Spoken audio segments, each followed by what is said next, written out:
السلام علیکم۔ صبح پاکستان کے ساتھ میں ہوں منیر احمد کھوکھر۔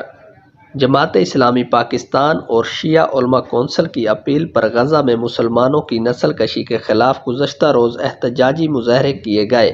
احتجاجی مظاہروں میں کثیر تعداد میں مرد و خواتین نے شرکت کی۔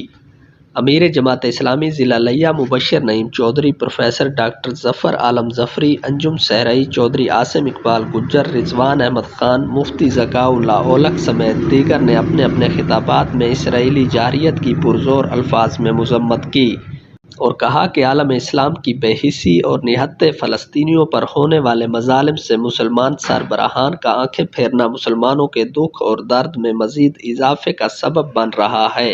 مقررین نے کہا کہ عالم اسلام کی ذمہ داری ہے کہ وہ غزہ کے غیور اور معصوم مسلمانوں کو اسرائیلی حملوں سے بچانے کے لیے اپنا کردار ادا کریں، وگرنہ اسرائیل کو مسلمانوں کے خلاف مزید جارحیت کا موقع ملے گا۔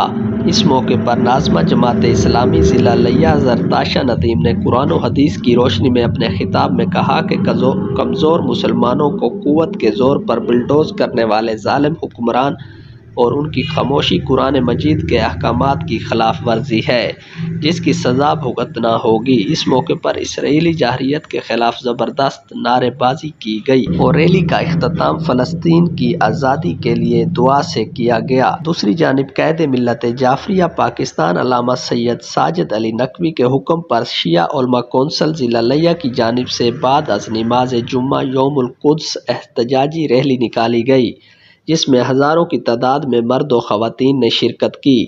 ریلی کے اجتماع سے رہنما شیعہ علماء کونسل سید نیر عباس شاہ کاظمی ایڈووکیٹ اور سید عامر عباس شاہ ہمدانی و دیگر نے خطابات کیے۔